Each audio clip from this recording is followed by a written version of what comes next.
Do I have some bookworld tea for you? So strap in, settle down, get ready for me to tell you about Rupaul's new homophobic bookstore. I wish that was clickbait, it's not. So we all know Rupaul, right? As in club kid, drag race, queer icon Rupaul. I have a very complicated relationship with Rupaul myself. I can appreciate who he is as a queer historical figure. I can appreciate all the incredible things he's done for the world of drag, for the world of performance art. Biscuit, are you going to be annoying this whole video? No, he's going. Okay, good. I can appreciate all the good he's done for the community, right?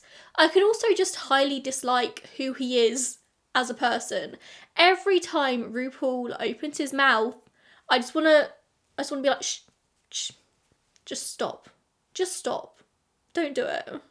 I've still not forgiven him for the H&M dress debacle on RuPaul's Drag Race, season 2? I don't want to see any fucking H&M. When he absolutely went off at Joe Black for wearing an H&M dress on the runway, like we weren't in the middle of a pandemic, like people weren't broke, like people can't afford new fancy clothes made for them to just go on a TV show. People can't always afford that. If somebody gets an H&M dress and then styles it well, who cares? Who cares? I don't care that it's H&M, do you? Anyway, that's a side note.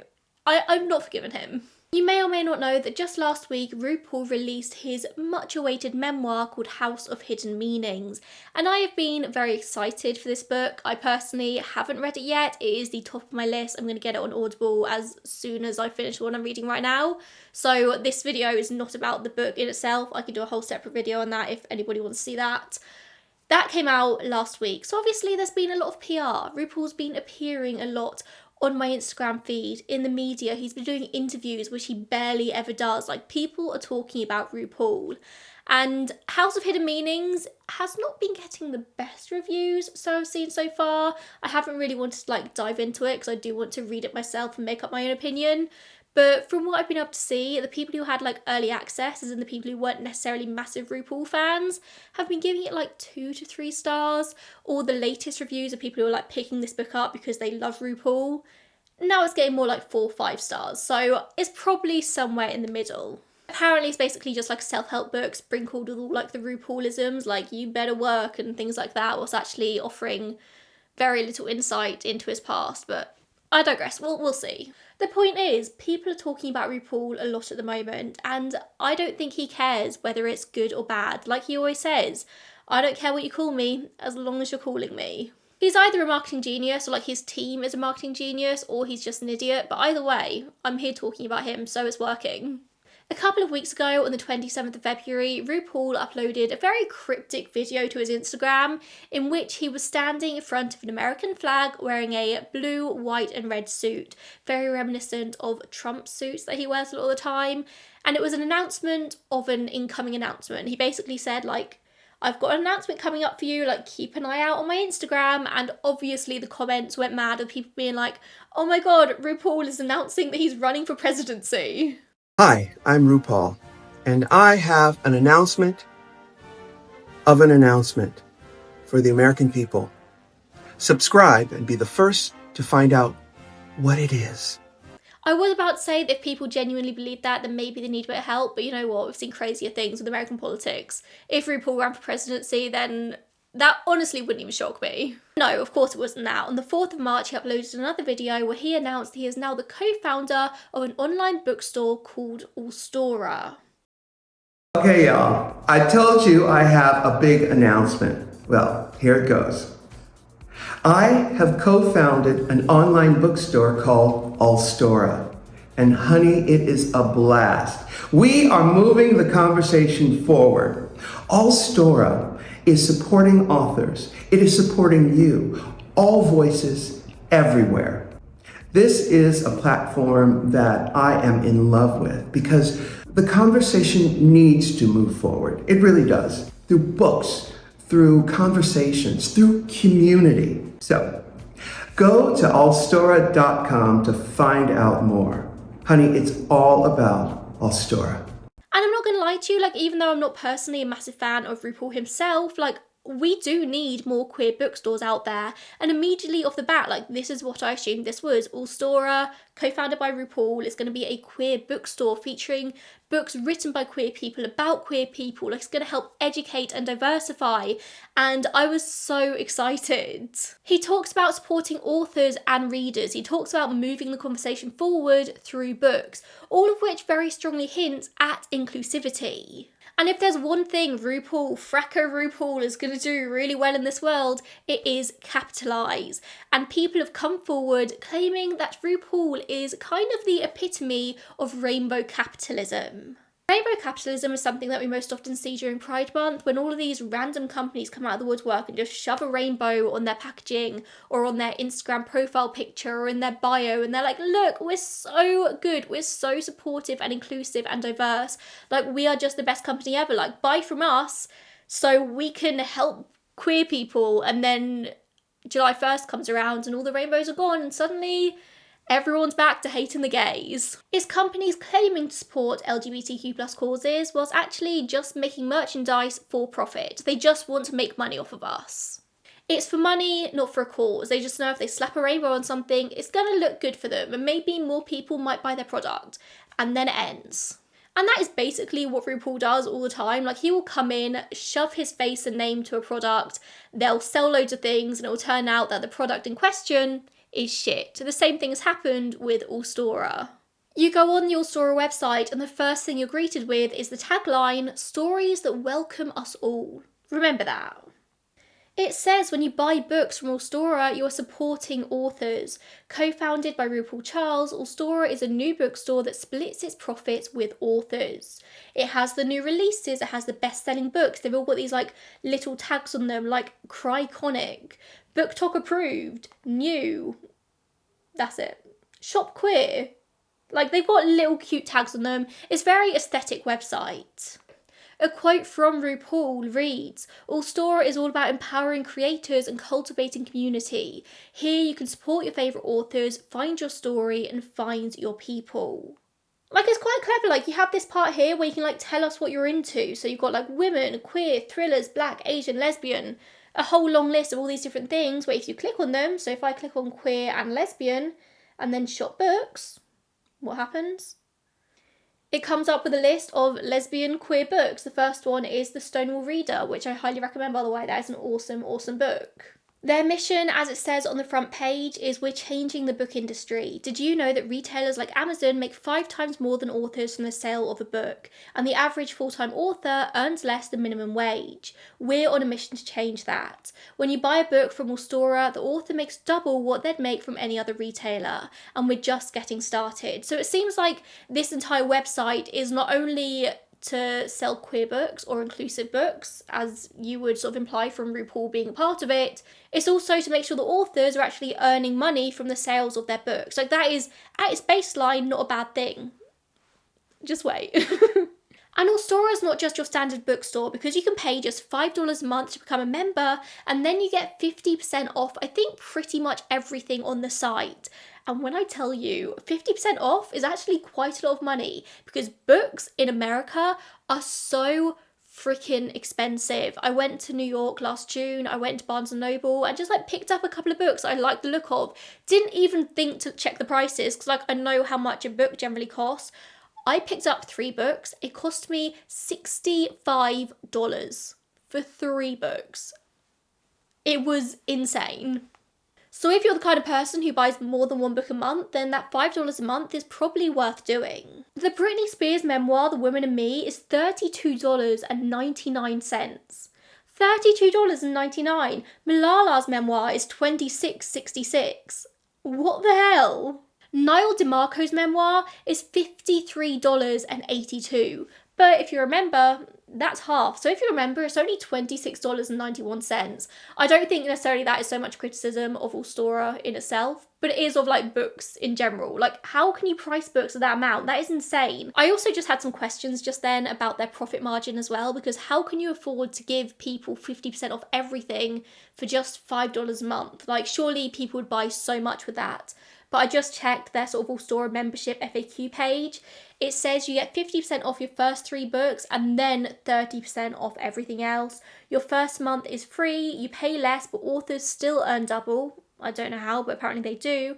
And you save on Rupaul's book club, because, of course, Rupaul has a book club as well. Rupaul's book club is only $24.50 a month if you're already an Allstorer member. If you're not an Allstorer member, it's $35 a month. $35 a month. For just $35 a month, you can enjoy 1 book shipped to your door each month, starting with Ru's new book, House of Hidden Meanings. You'll receive a limited edition vintage print hand-signed by Ru. You get exclusive access to podcast playlists and more from Ru and his favourite authors, and it includes a variety of formative genres from memoir to self-help to history. So basically, you're paying £35 a month if you're not already an Allstorer member. If you are, then it's essentially $30 a month because you're still paying the $5 Allstorer membership on top of the book club membership. But you are paying $35 a month for 1 book, whatever book they choose. Not even a book that like you choose. That's a book that they choose. And if it's one you've already got, then I don't really know how that works. I'd hope there'd be like an opt-out thing, but I don't know. It doesn't actually say on here, to be honest. You get 1 print. So Rupaul said of the print, in the early 1980s, I designed a poster with a photograph of myself and came up with a slogan I liked. I had a friend, a boy named Nick, who worked at an office where they had access to a Xerox machine that he said he would let me use. I went there and made hundreds of copies of these signs, then I pasted them all over town. So like, okay, yeah, that's quite cool. Like that's a cool piece of queer history. For £35 a month though, is it really? And do you get something equivalent to that every single month, or is it just the first month that you sign up? I don't know. It's just so much money for so little. And Allstorer, it turns out, isn't a brand new store. Like, this isn't a brand new concept. This is actually a rebrand of a former store called Shop Queer. Now, Shop Queer was run by a couple called Eric Savini and Adam Powell. Eric is a New York Times bestselling author, Adam is a drag performer and actor, and together they started this company in which they sold 50,000 queer books in their first year of operation in 2022, and that is pretty damn successful if you ask me. And so they decided to basically take a huge risk, and they went to Rupaul and they pitched their idea to him. They were like, we want to make this company even bigger, even better. Will you come in and be our business partners? And Rupaul, he agreed to this. So Rupaul is a co-founder alongside Eric and Adam. Shop Queer were already about sort of getting authors fair cuts for their books that are sold. They obviously focused on queer books. Shop Queer is in the name. And in comes Allstorer, and they decide that they're going to up their stock from 3,000 books to 10 million books. 10 million books. Now, I don't know about you, but I don't think there are 10 million queer books in this world. I struggle to find any good ones at least. Okay, fine, I'm being facetious. There are lots of really good queer books out there, like this whole channel is dedicated to queer books, but there aren't 10 million of them. Which suggests to me they aren't just selling queer books anymore. They are kind of selling every book ever made. How are they doing this, I hear you ask? Dropshipping, of course. They don't have all of these books, 10 million books sat in a warehouse waiting to go out. No, they are doing it through a warehouse company called Ingram. And Ingram is basically where every bookstore, every book supplier goes to source their books, and then the books just sort of sent out from the Ingram warehouse instead of through the company itself. Does that make sense? So essentially an order is made on Allstorer, and then that order goes directly to the Ingram warehouse where they have got every book ever, and then it's sent out to you from there. Whilst I don't know exactly how the minutiae of something like this works, I don't work in the online bookstore world, sadly. Basically, Allstorer have looked at what Ingram have in stock, what books they sell. They have taken every single book that Ingram sells and put it on their own website. But this means that they have got everything, not just queer books. They have everything. I mean, it's not necessarily a bad thing for a company to expand their resources and to be able to sell every single book ever. Maybe don't advertise yourself as specifically a queer inclusive site if you have everything for sale, but like, It's not necessarily bad business practice to sell everything. But I mean everything. They are an inclusive queer book site gone from Shop Queer, which was a website used and beloved by many queer people to get hold of their books, to a website which now sells things like Mein Kampf. They're selling the very transphobic, very controversial book, What is a Woman? They're selling chaya as in like libs of TikTok's very anti-LGBTQ children's books. Allstorer is advertising itself as a revolutionary, all-inclusive world of book lovers, and I suppose I can't exactly accuse them of lying because it really is all-inclusive. All-inclusive in its inclusion of far-right ideologies, transphobia, Hitler, apparently. Like, as a queer person, when you go into a space that is said to be queer inclusive, it just means that you are included. It means that the maybe more minority gender identities and sexualities are going to be included, that you're not going to be turned away, that you are going to be loved and accepted no matter what. That is what inclusive means in the world of queer people. Not inclusive as in where you're going to include the people who actively want you dead. As a queer person, you expect a safe place, especially when it's advertised by somebody like Rupaul, and not just advertised, especially when somebody like Rupaul is a co-owner. Like, he is actively a part of this business. He's not just a face of it, or so we're led to believe. Like, he is a co-owner of this. He has a say. Why would you, as a queer company, want to profit off the sale of books such as Mein Kampf? I keep coming around to it, that is the only one that keeps coming back to my head. I forget the rest of the titles, but you know, when I say that, I'm just, any far right-wing ideology book, any damaging book. Like, why would you as a company want to profit off the sale of something like that? If you're not just in it for the money, that is, which it seems they are. But of course, Shop Queer and Allstorer, its main tenet has always been, we are going to fairly compensate authors. We are going to give authors double, 5 times the money that any other retailer does. Like, we are in it for the author. So by selling books by people such as Chaya Raichik, are they then getting 5 times the amount of money than they would be from any other company? Like, are these people actively profiting off queer people? I mean, I assume queer people aren't going and buying these books, but you get what I mean. Like, it's the principle of it. And I am by far not the only person who was very riled up by this, because RuPaul's long-term friend, Lady Bunny, as in iconic drag performer Lady Bunny, went onto Instagram and basically put out a post attacking RuPaul for his involvement in this. And Lady Bunny has historically never been somebody to back down from a fight, never been somebody to not say exactly what it is they're thinking. But her and RuPaul have been friends for a very long time, or at least as far as we the public are aware. Lady Bunny wrote on Instagram on the 5th of March, Ru has a new just announced book company called Allstorer. The promo makes you think that this company is squarely on the left, fighting book bans, fighting for the queer community, etc. Ru says in an Insta video, it's for your people, it's for our people. But when you look at the site, you can buy Hitler's Mein Kampf in several languages, a children's book by the extremely transphobic Libs of TikTok founder Chaya Raichik, several books by GOP stalwarts Mike Huckabee Sanders and Sarah Sanders, and even one Christian book called You Were Not Born That Way, It's Time to Break Free. Those ain't my people, Ru. Allstorer sells some books that are so objectionable that the company has added notes to these selections, saying, with the help of our community, we flagged this book as contrary to our core values. All proceeds from this title will go towards protecting diverse literature and marginalised communities from book bans through the Rainbow Book Bus. Why did you need the help of the community to do the right thing, Allstorer? Why not just stop selling what so many on the left consider to be hate speech? I know it really helps the queer community when you can buy right-wing books off a rainbow bus and pay a drag queen $30 per month for the privilege. And that, my friends, sums up rainbow capitalism. Ru could have just said, I want to sell all kinds of books, but here's my faves, and no one would have had any issue with it. So yeah, as Lady Bunny said, it didn't take long for the patrons of Allstorer to realise there were some very questionable books being sold on this queer-friendly website.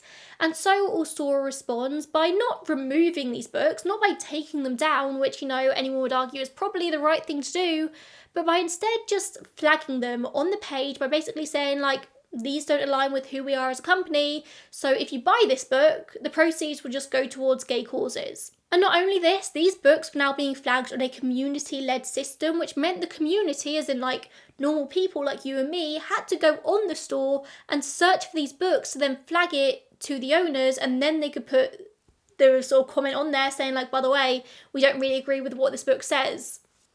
Like, aren't you the owners supposed to know what you're selling on your store? Isn't that your job? For a few days after all the controversy started, a pop-up would come up on the site's homepage, so when you very first went on it, saying that you may find books you disagree with.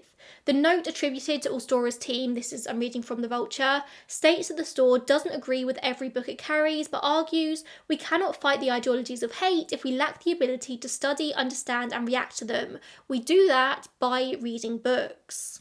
On Allstorer's FAQ page, there was actually a whole section on these offensive books and their stance on them. I'm reading this from the Vulture website because as it stands right now, and we'll get to it in a second, this has been luckily removed. So it read, Allstorer made the decision to carry all books, emulating the model of university libraries and online book marketplaces across the world. In Allstorer's view, censorship of any book, perspective or story is incompatible with the survival of democracy, and banning books is never the answer. But we're not talking about banning books here, Allstorer. We're talking about you as a queer-friendly website not selling books that advocate for us being destroyed. That's it.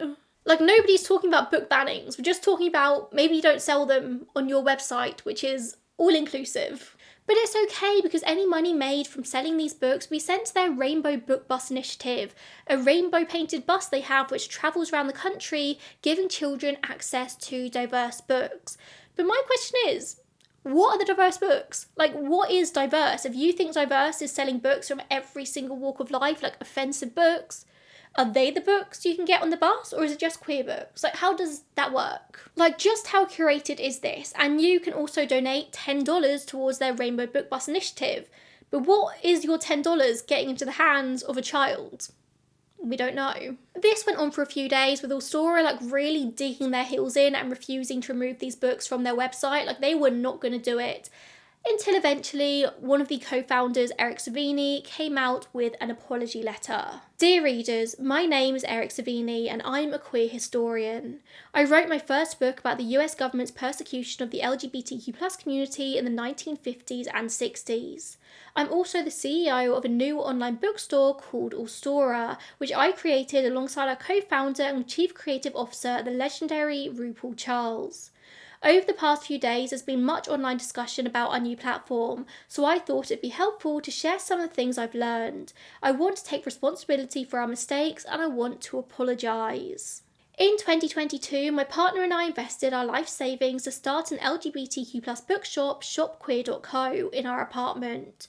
We did so in response to two problems. First, the book industry is unfair to authors. If you're an author with a traditional publisher, when you sell a copy of your book, you typically only get 10% of its retail price.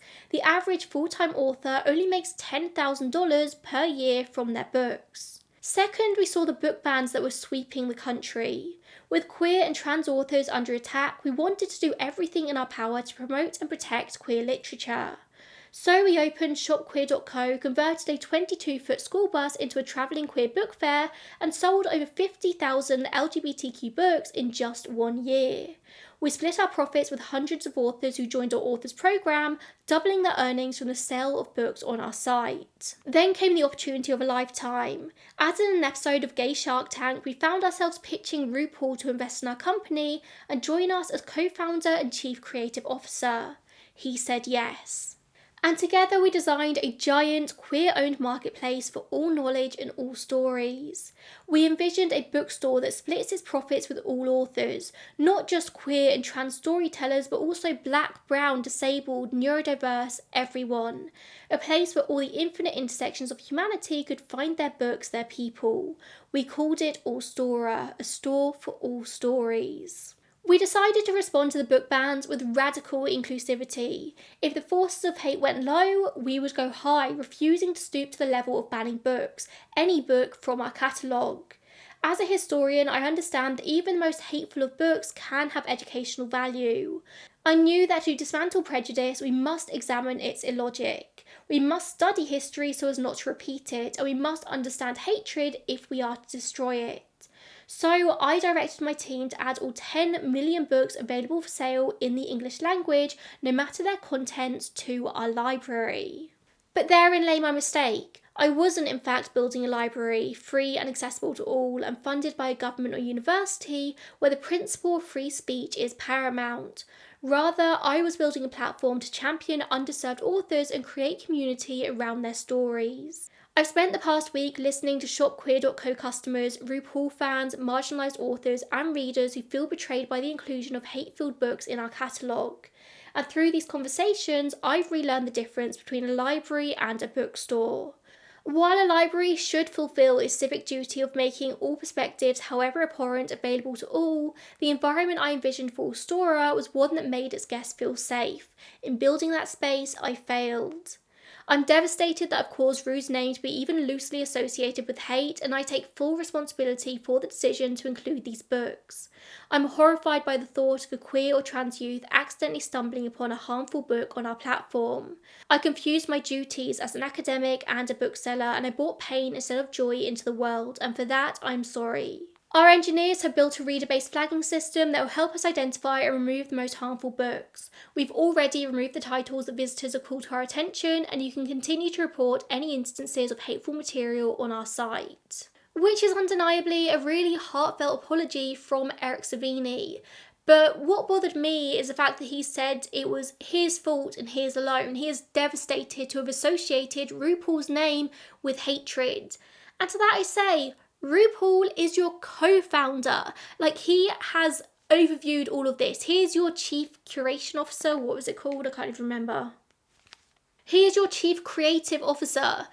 Why is Rupaul not having any say in the books that are going on this website? We're looking at one of two things here. Either Rupaul has had this contract come across his desk, he has seen a great business opportunity, dollar signs have flashed in front of his eyes, and he has just signed away and has had nothing else to do with anything else apart from some promotional material. Or, which is arguably worse, he has had an active part in all of this, which Eric Savini is saying he hasn't. But either way, he is a co-founder of this business. He has signed his name to this. His name is all over it. Why is he not looking at what books are on the store? Like, did he actually agree to this? Like, neither of these options presented there are looking any good for Rupaul. And the worst thing is, Rupaul hasn't acknowledged this controversy at all. But you know what? That's pretty standard for him.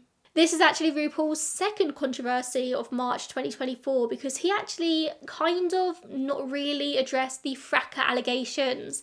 If people haven't seen the Rupaul fracking memes, then you're missing out. Basically, his partner George or Jorge, I can't remember which way it's pronounced, has this ranch in Wyoming where he fracks, essentially. He takes the natural gases from the earth and profits from it. Fracking is hugely controversial, and whilst it has turned into quite a funny meme on the internet, fracking itself is not very funny. But this is how Rupaul's partner, husband, is earning his money, and Rupaul is obviously closely associated with that. Husband, married. He was being interviewed by Ronan Farrow for The New Yorker, and Farrow, very bravely, actually asked him directly about the fracking allegations, to which Rupaul said, "No words can be put together to soothe that mob." And then he goes on to say, "Do you buy gas? Before you point the finger, smell it first, bitch." Like, buying gas for your car and actually fracking the gas are the same thing. Like, yeah, people don't necessarily want to use gas, to use petrol, diesel, whatever in their cars. Like, the world is moving past this. But we can't afford electric cars, Rupaul. We can't all afford electric cars. We would love to be able to. We can't. And even then, that electricity has to come from somewhere. Like, there's a level of, like, environmental responsibility which is not to be put on the regular person. Like, we're just trying to live our lives. We're just trying to get to work, to get to the shops, to be able to live our lives. But we're not fracking. We're not fracking the oil, Rupaul. So yeah, Allstorer, Eric Savini has seen the error in their ways. They did really dig their heels in for a little bit too long there, I'd say, but they eventually have conceded. They have started to remove all of the very controversial titles from their store. I think they are going to very much change their business practices going forward, and hopefully it will become a lot more queer inclusive on the back of this. Does RuPaul deserve to be just dismissed of any responsibility whatsoever? I don't think so. You have signed your name to this. You're a co-founder. You should know what the hell is going on in your business. He hasn't said anything about it at all. Anyway, let me know in the comments what your thoughts and feelings and all this are. Did you like this type of video? Like, I know this is different from my book channel, but I like fell into a TikTok hole with all this. I was reading all the articles and I was like, usually when I do this much research, I make a video on it. So here I am. It's book related. If you like it, then I'll do more. You know, I love these long form essay style things. Thanks for watching and I'll see you in the next one. Bye guys.